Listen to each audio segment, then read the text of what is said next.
here today with internationally best-selling author George R.R. Martin to talk about his first children's book, The Ice Dragon. Tell us about your latest book. It's a fantasy novel, much like the work that I'm best known for these days, about a young girl in a medieval world who befriends an ice dragon, which is the reverse of a normal dragon. It's the dragons that we're all familiar with, of course, from folklore, are creatures of fire who breathe flame. And the ice dragon is actually a creature made entirely of ice that breathes freezing cold into the world. As far as I know, I was the first one to create such a creature, so it's my own little contribution to the world of fantasy and myth. What drew you to finally put out a children's book? Why now? I was living in Dubuque, Iowa at the time. It was freezing, so somehow that put me in mind, and I got this idea for the ice dragon. The theme followed and fell together, and I sat down and I wrote this story in a couple of weeks. I thought it was one of the best stories I had done at that point.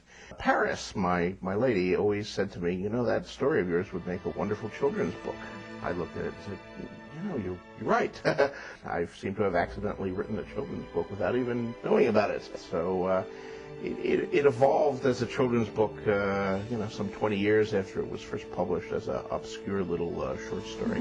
What's great about the new edition coming out, of course, it's illustrated by Yvonne Gilbert. So my contribution is really only half of what you get. Yvonne has really brought the characters and the ice dragon and Adara and her brother and sister and family and her whole world to life with her marvelous illustrations. What is the message that you want children to take away from the ice dragon?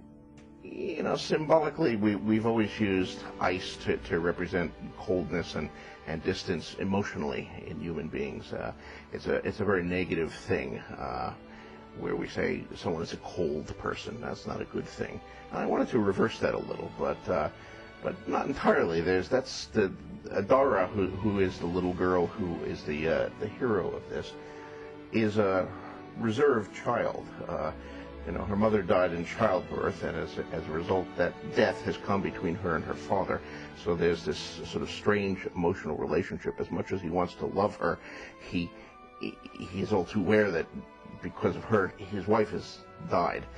And so she grows up kind of a little solitary, a little cold, and perhaps that's what draws the ice dragon to her.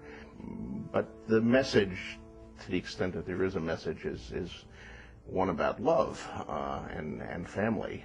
The Ice Dragon is a thrilling and beautifully illustrated tale of love, courage, and timeless magic, an unforgettable story about a girl and the ice dragon who saves her world.